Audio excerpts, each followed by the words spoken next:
And I went to him and said we were here to look for any of our people. And he started to cry. And I said, but what did I say? And he said, so we walked out the back door of his office and walked over to a hill. And walked up that hill, and then on the other side was row after row of crosses.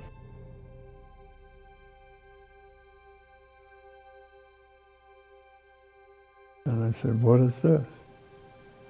And he said, this is all American soldiers.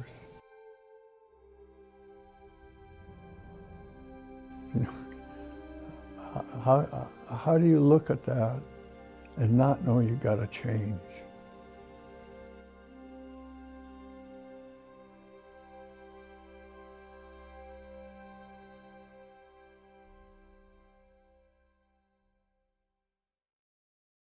I was sitting in the senior class in high school in Cuyahoga Falls, Ohio, which is a suburb of Akron. And our whole group wanted to call the enlisting office and have them come out so we could sign up and go. And we had to face the fact we weren't old enough. You know, I was just 17. I originally picked the Navy. They were offering schooling for flying, and that was very appealing to me. And so I passed the entrance exam, and then I took the physical, and I passed that, and I was getting ready to leave, and one of the young men said, oh, wait a minute, I forgot something. And I went over and sat down, and they did the eye exam, and I'm partially colorblind. Wiped me out. And said, well, I'll show them. And I went and enlisted in the Army and had fun with them.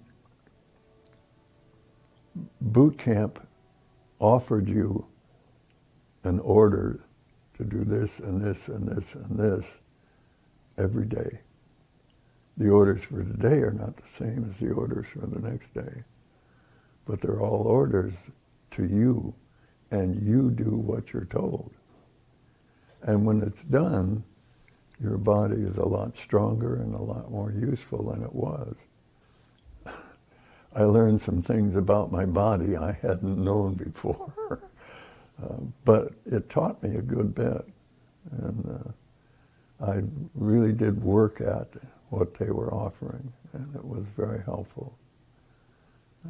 I dropped about 40 pounds and built a couple of muscles I didn't know I had, and they were all useful.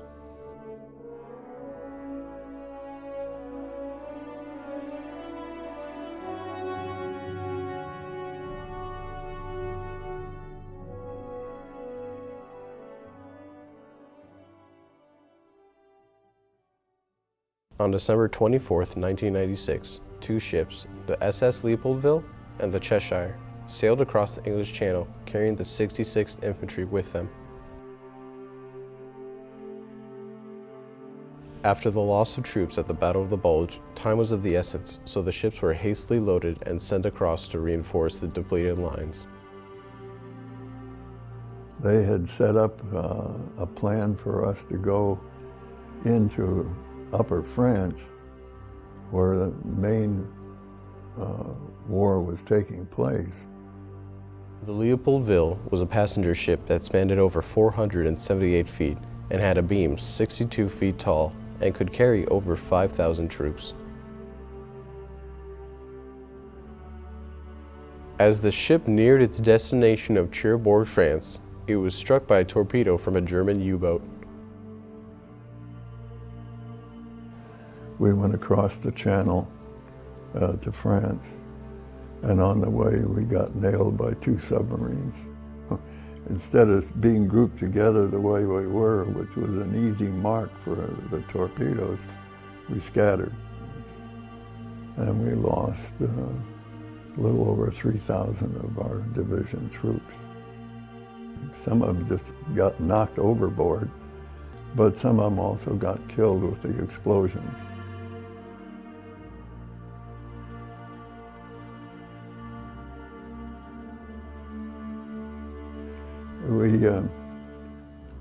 We would take all of the lifeboats and put our own people in them and drop them in the water, and we would oar over to the boat, the two ships that had been hit, and take on people from them and take them back to our ship, and then we could get everybody into land. It took over an hour for Cherbourg to learn of the Leopoldville sinking, but by then it was too late. When help from Cherbourg had arrived, most had either frozen to death or drowned. After the war, the 66th was ordered at discharge not to talk about the sinking of the SS Leopoldville to the press, and told that their GI benefits as a civilian would be canceled if they had done so. When all was said and done, over 700 troops had died from hypothermia, drowning, or the torpedo explosion.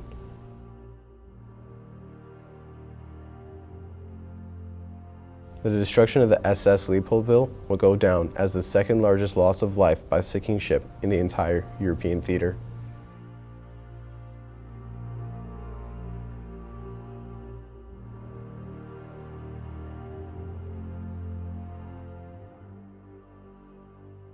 Headquarters people decided that it would be better to put us over on the place we went and take their troops.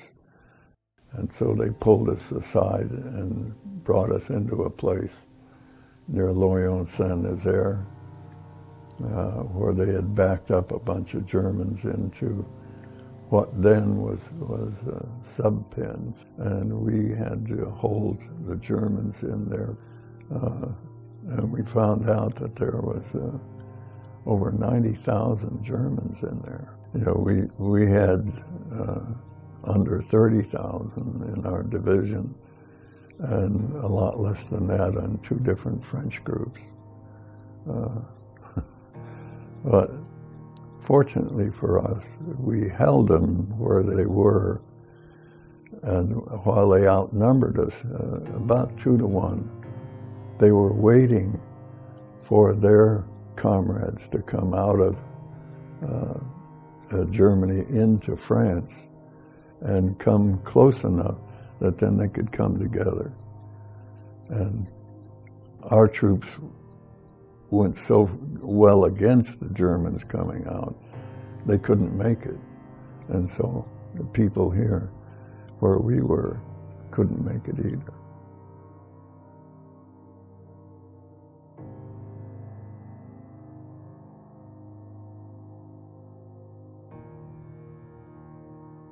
We would send out squads searching for what was there and what wasn't there. And when we would find something, we would jot that down and we would go back and hand it off to the head of the artillery. And they would decide when they would drop a few pieces on that. There was not a lot of heavy artillery shelling going on. Just letting each other know we've got these big guns, now don't mess around or we'll send more of them. So in one sense we played games with each other. The other part of it is you don't listen to exploding artillery shells right where you are and not take it all very serious. We were across what we used to call the line, which separated them and us, which was imaginary. There was nothing real about it.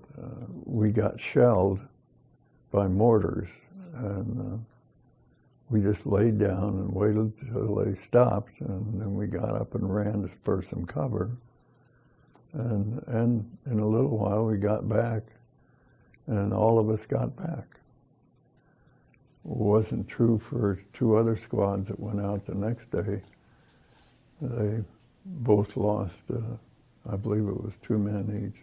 And you never knew in combat what was going to happen to you. Mm. There were 4 artillery shells that landed in our area all at once. And it killed 17 of our men. And these are people I knew well. And the colonel reminded us that we had been shelling them.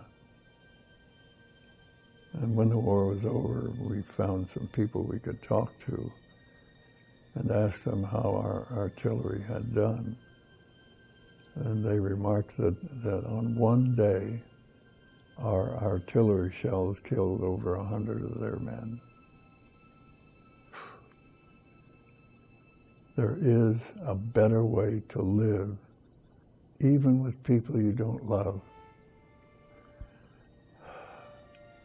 I kept wondering, why do we all keep doing this? You know, the Second World War was the 4th time the United States had been in very difficult battle. It was the thing that pushed me the toughest. How can I support the just so simple killing of literally thousands of people, not just in the armed forces, but in the people that we walked through in their homes and so forth. It just, at one point we counted outside of where we were dug in, we counted over 40 civilians that had been just mashed.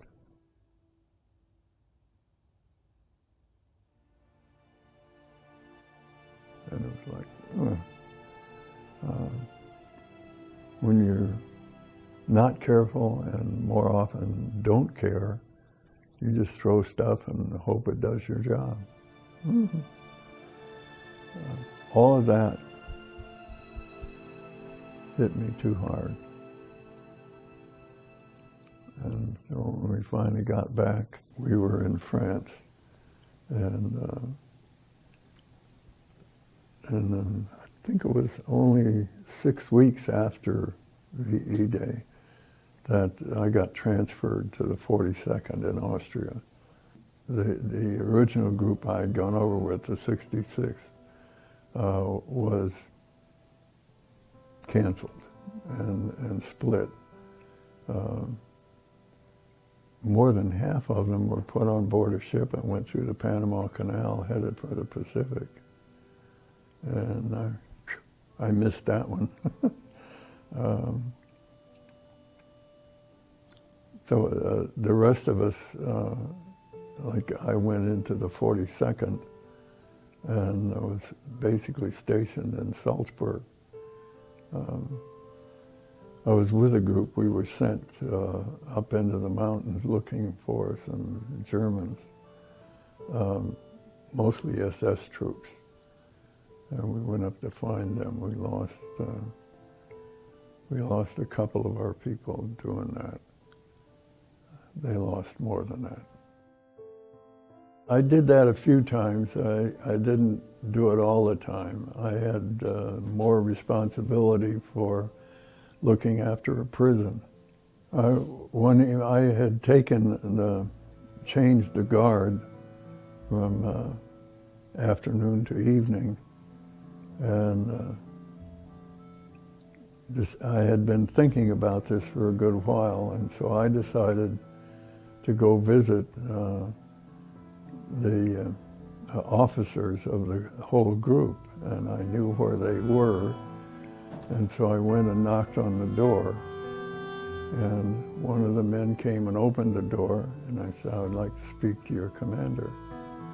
And so he went and asked the commander, and he said, yeah, sure.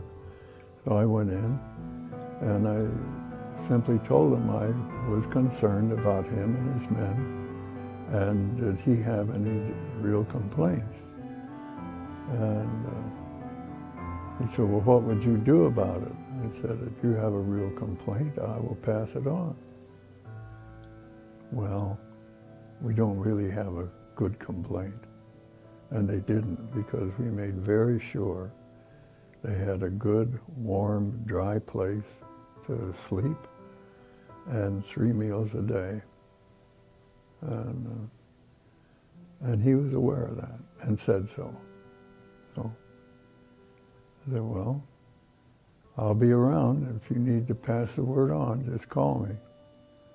And so about, it was almost 2 months later,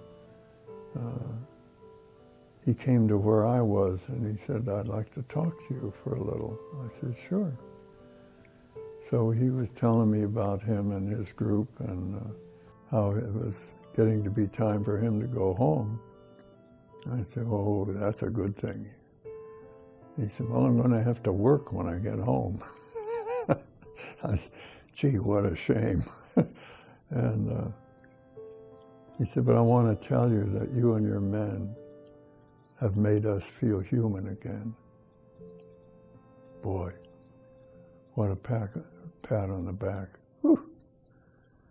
But that was our job, to make them feel human again.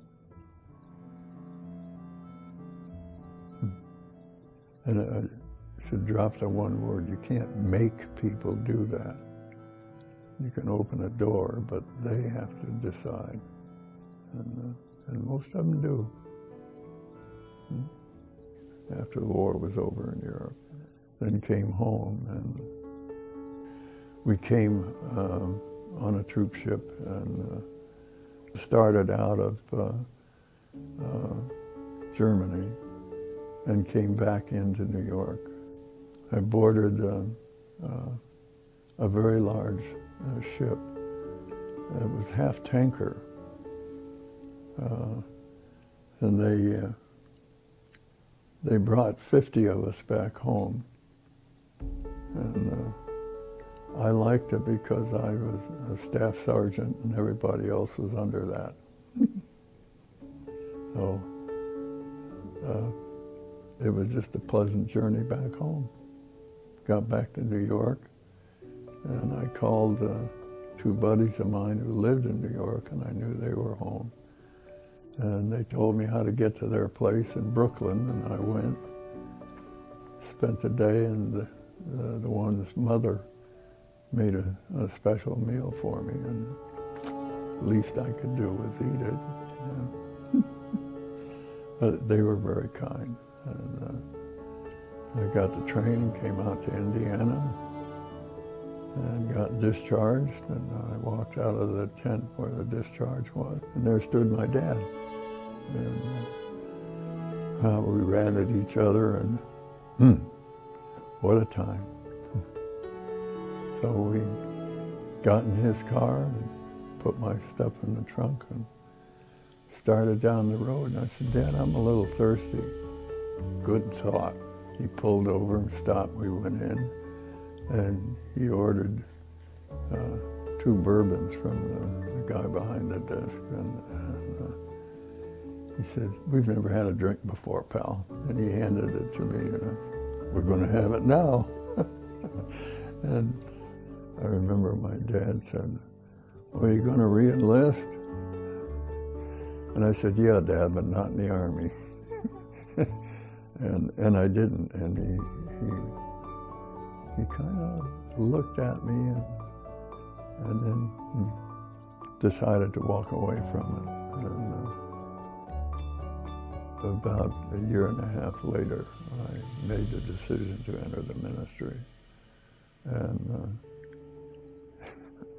I thought, well, I'll have to tell him.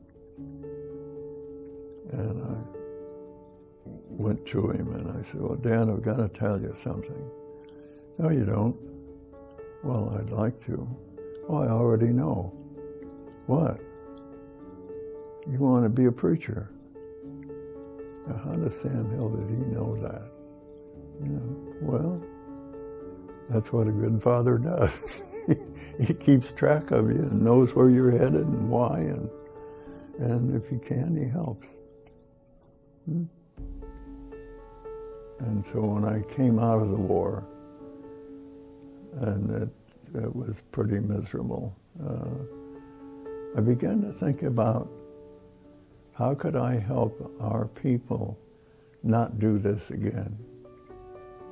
And so I wound up in the Methodist Church as a pastor and spent a little over 50 years doing that until I retired. And there are people all over this world. There are some bums, but there's mostly good people. Now, they don't always use this the way you do, but they got the same body, they got the same mind, they got the same eyes, they got the same hands. How can we honor that? That includes the Germans and the Japanese and everybody else. They all have good people. And that we get in the business of killing them off is just, oh. And I did my share of it. It's just got to be a different way for all of us. So I've spent over 50 years in the ministry and trying to sell that idea. And there are many who were in the war that found a better way. And, two of my old friends, one of them lost a leg and the other one lost an arm. And they still have the largest book full of jokes I ever heard. And you know, how do you do that when you've lost a limb? Because, they tell me, there is a better way to live, even with people you don't love. And I hope you all learn it.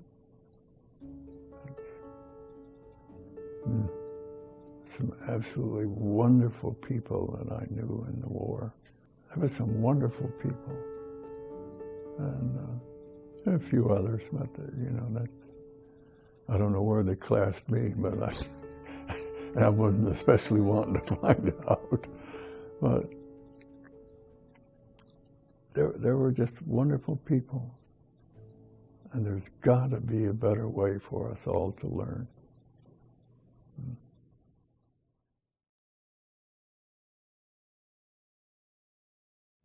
When I first heard of the Harlem Veteran Project, I was really interested in the class. It stood out to me from all the other classes. The prospect of making a documentary was both exciting and yet terrifying. I wasn't sure if it was going to turn out good, but I was up for the challenge.